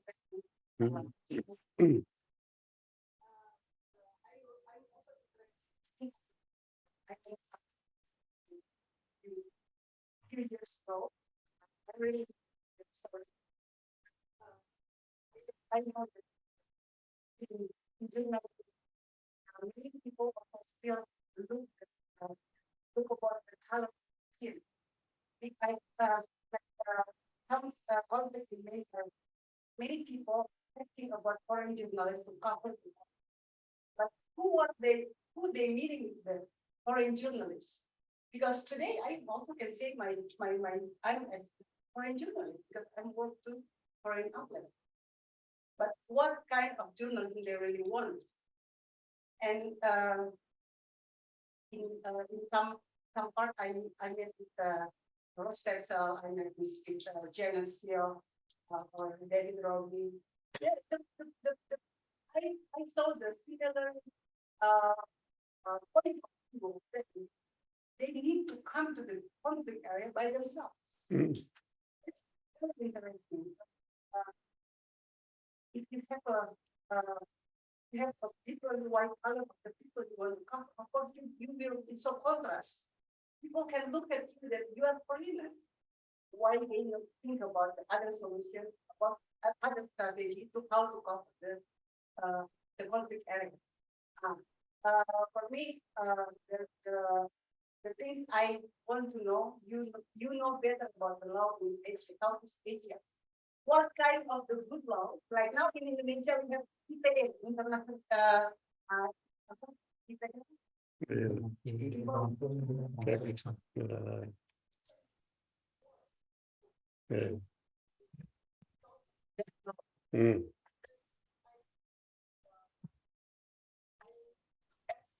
Advice for this situation is how the government look the good from other countries, like what is still today, I don't read yet, but how and why is Timor become so big and in the 20 list of freedom of expression.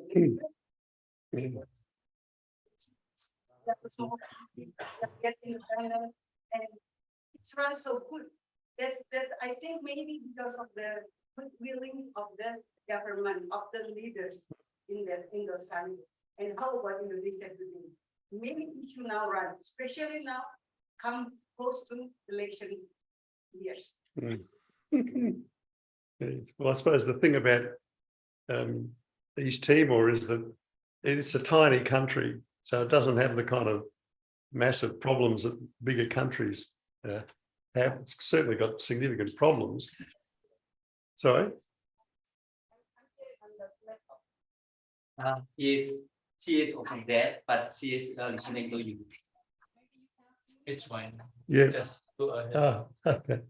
So East Timor, you know, is a tiny country geographically, but the important thing about East Timor is that they started with a clean slate after independence, and that's only recent. And so the old criminal defamation laws and things were just not on the books. And the fact that they've revived these couple of small provisions in the criminal code recently, that's been something of an anomaly, because they really haven't been a part of the recognised legal system until recently. We've already got rid of one of them, but there's a second one that's come up, as I said, last year, but we don't know where that'll go. So I think they've been lucky in that the legal framework has not been hostile to journalism and to freedom of expression, and that's an important starting point. And generally, there haven't been the sort of big issues that usually affect political controversies in bigger countries. Indeed, the only real, as far as I can see, the most dramatic big issue in Timor has been their fight they've had with Australia about the Timor Gap Treaty.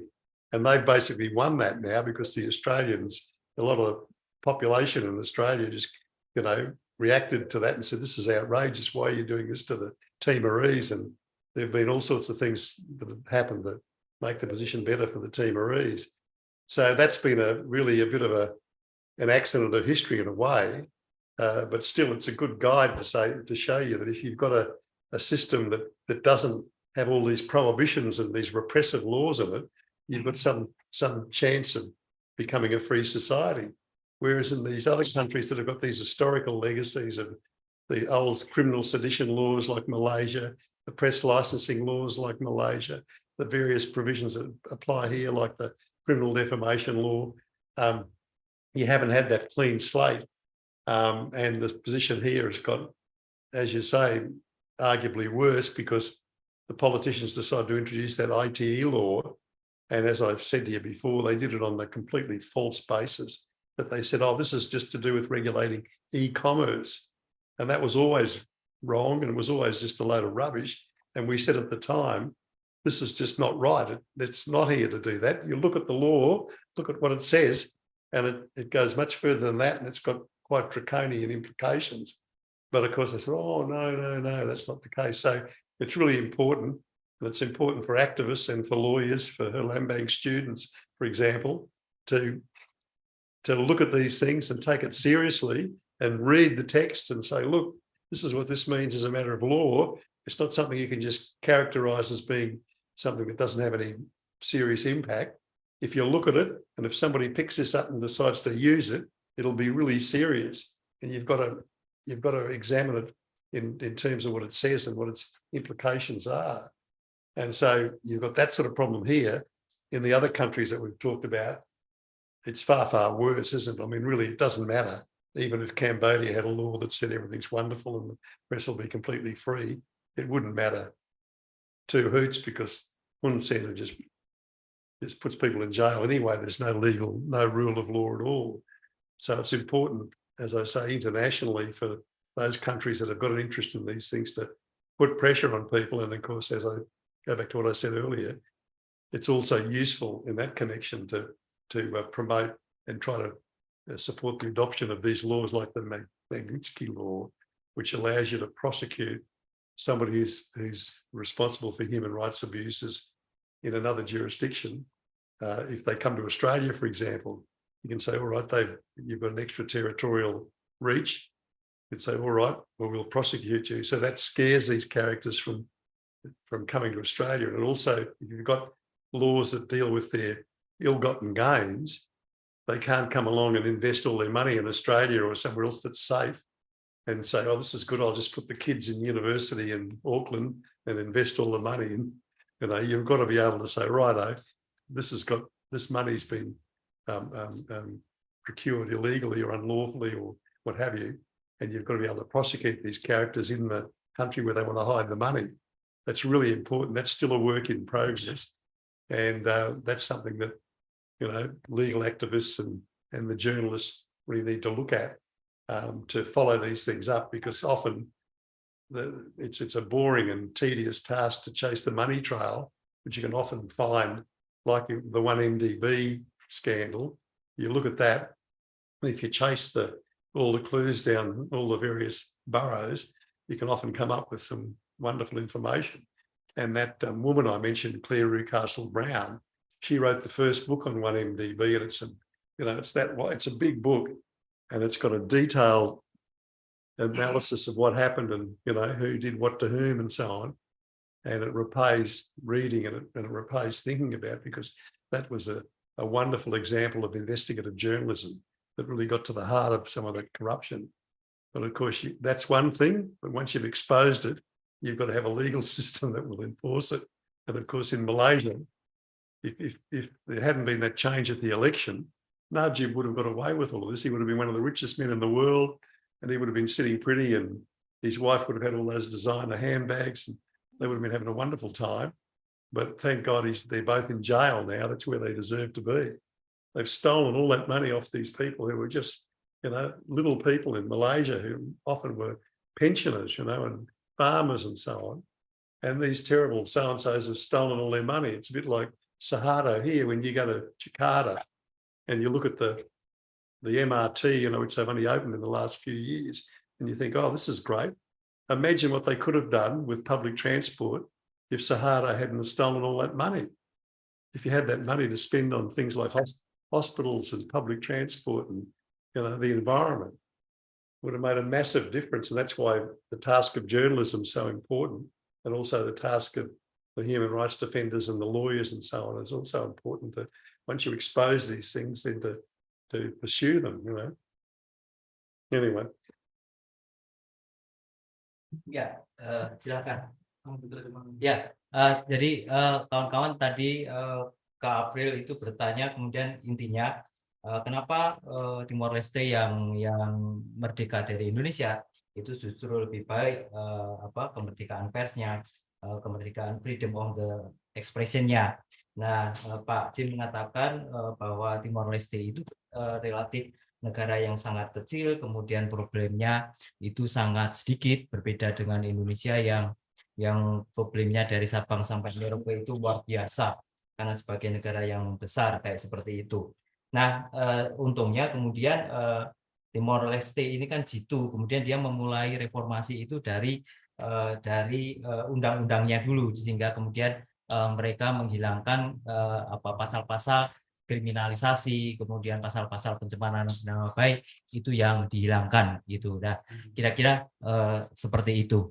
Silakan Pak Mas Herlambang. Yes. In response to Mbak April, April's question and also your response, actually, it's quite interesting to see the development in East Timor and why the gap happened between two countries. First, I fully agree with your observation related to the legalizing or sort of like draconian laws attacking journalism. That's right. ETE law or even the current operational laws which restricts journalism. But perhaps it might be the second one. We have sort of like a systematic attacks using the cyber troops, disinformation, persecution, doxing.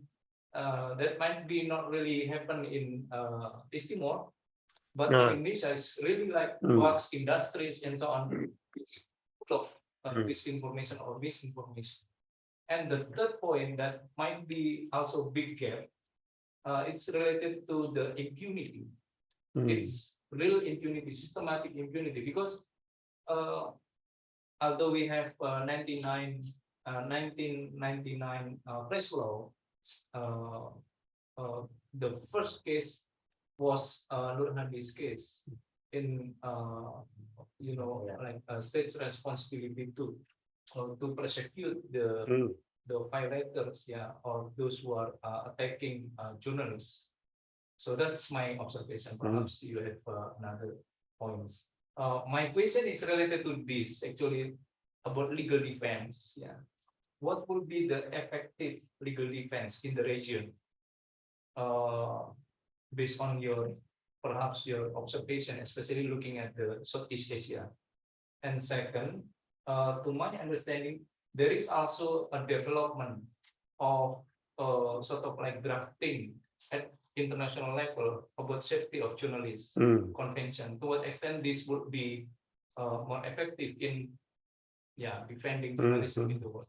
Look, that's very important, and I should have really mentioned that, because that's a campaign the IFJ has taken up, and the hope is that there'll be some sort of international convention about safety of journalists, which will make more specific the need to protect journalists and their activities. But of course,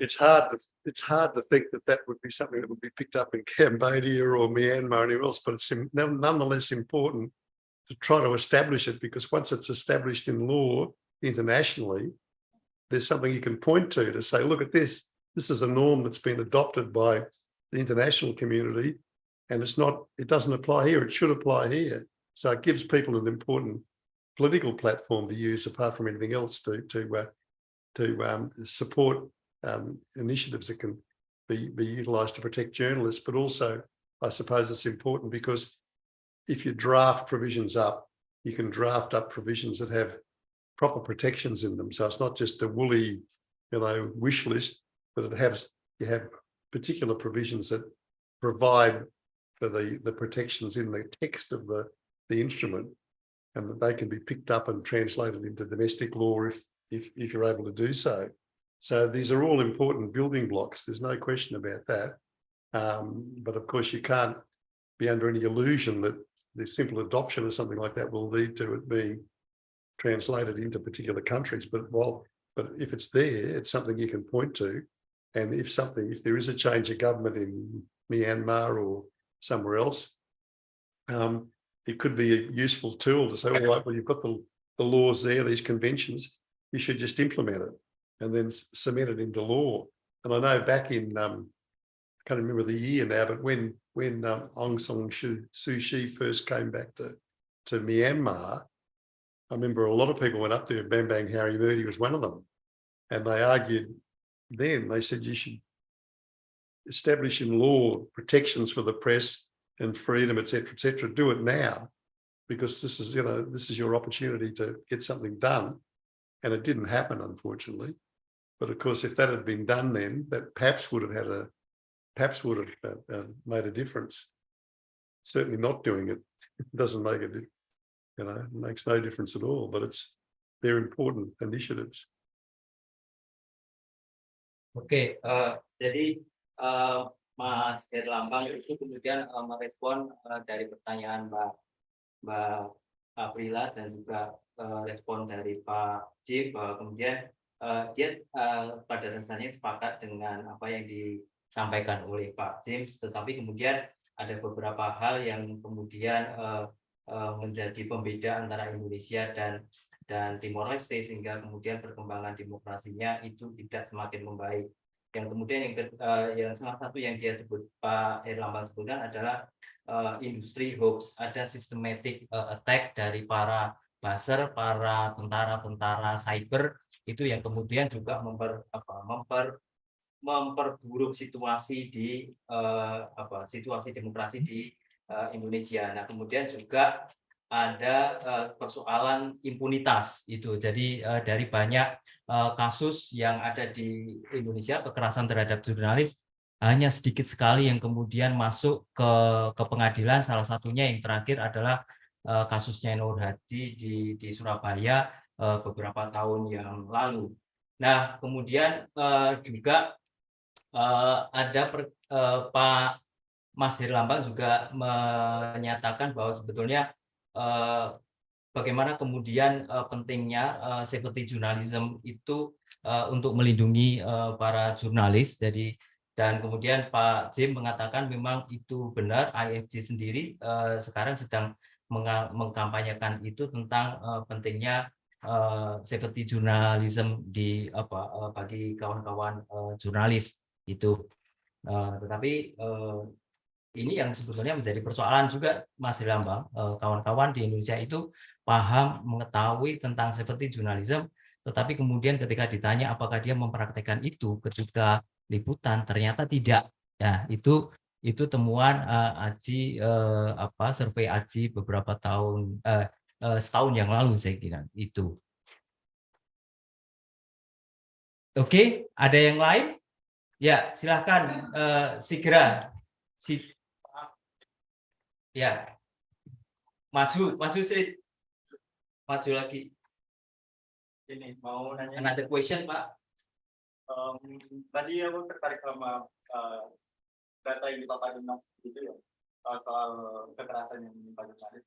Aku sebenarnya pengen tahu juga apakah ada semacam pemetaan gitu jurnalis yang meliput dan terkena kekerasan itu dari media macam apa? Maksudnya apakah dia media mainstream, media politisi misalnya, atau apa? Terus yang kedua, aku mengasumsikan mereka dan mengangkat isu tertentu gitu. Nah, isu apa gitu yang mereka angkat sehingga mereka atau mungkin isu apa yang mereka angkat ketika mereka terkena kekerasan. Itu, oke. Silahkan Mas Juju. Ya, sebetulnya di data AJI itu dia mendata seluruh jurnalis dari Sabang sampai Merauke Indonesia ya. Memang tidak ada hal yang spesifik sebetulnya media mana yang rawan untuk mengalami tindak kekerasan begitu. Kasusnya itu terjadi sporadis ya, dalam artian kalau teman-teman bekerja di media mainstream yang dalam artian media nasional begitu, itu bukan menjadi sebuah jaminan teman-teman terbebas dari kekerasan jurnalis begitu, karena faktanya banyak kasus-kasus kekerasan terhadap jurnalis yang juga terjadi di Jakarta. Nah, tapi memang untuk beberapa kasus tertentu di daerah itu ada perhatian atau kerentanan yang lebih terhadap media-media lokal begitu ya, karena lingkup isu lokal itu cukup sensitif dalam artian tidak secara cepat direspon oleh teman-teman di pusat ketika ada satu kejadian insiden kekerasan terhadap jurnalis begitu, apalagi kalau yang menyangkut ketika dijerat dengan UU ITE begitu. Respons yang bisa dibilang tidak mungkin semasif teman-teman di Jakarta itu yang kemudian membuat teman-teman di daerah itu menjadi lebih rentan begitu, dan kekuatan represivitas di daerah itu memang lebih kuat gitu ya dibandingkan memang di pusat, karena kalau kita di Jakarta itu ketika ada kasus itu kita bisa lebih cepat meresponnya dan tekanan terhadap kasus itu bisa lebih kuat begitu. Hal yang berbeda memang terjadi untuk teman-teman yang di daerah, misalnya kasus yang menjerat Irfan di Timur Terkini gitu ya, ada di Nanta di Kalimantan begitu. Kasus-kasus yang bernuansa jeratan pidana itu memang lebih rentan terhadap teman-teman di daerah begitu, karena lagi-lagi ini berbicara penguasa-penguasa daerah itu kadang-kadang memiliki kekuatan yang lebih dia untuk melakukan represi terhadap media begitu. Itu kalau itu, tapi secara umum itu tidak ada kategorisasi bahwa ketika teman-teman bekerja di media nasional itu bisa jaminan bahwa itu akan lebih aman begitu. Kekerasan terhadap jurnalis itu menimpa semua jurnalis yang bekerja di berbagai macam platform dan media massa begitu. Apalagi kalau kita berbicara kekerasan fisik, misalnya ketika teman-teman liputan aksi demonstrasi tahun 2020 ketika demonstrasi Omnibus Law ya, Omnibus Law atau RKUHP, Undang-Undang KPK juga, teman-teman jurnalis yang dia sebetulnya sudah memakai atribut lengkap, memakai rompi, baju yang menunjukkan identitas dia sebagai jurnalis di satu media besar, media mainstream, juga tidak luput dari kekerasan yang sering dilakukan oleh aparat kepolisian ketika mengamankan demonstrasi. Jadi kalau kekerasan fisik itu pada umumnya terjadi sporadis ketika di lapangan gitu ya. Dia cenderung tidak memikirkan apakah ini media nasional atau media lokal. Tapi ketika itu menyangkut terkait dengan kekerasan yang dalam terkutip menjerat pidana, itu memang teman-teman di daerah yang apalagi yang bekerja di media lokal itu menjadi lebih rentan begitu. Itu. Kalau isunya memang selama ini dari data itu lebih sangat sensitif itu soal lingkungan. Isu lingkungan itu menjadi perhatian di AJI bahwa ketika isu lingkungan itu sering sekali jurnalis yang meliput soal isu lingkungan mendapat represivitas, terutama dipidanakan begitu. Itu salah satu isu yang menjadi perhatian.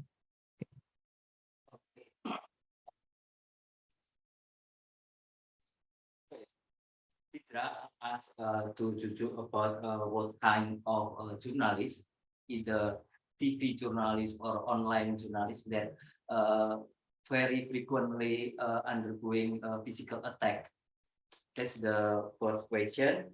And the second, what kind of issue when they undergoing physical attack? And Juju said that there is no difference between journalists in Jakarta or in the local area, like in Yogyakarta, which undergoing a physical attack.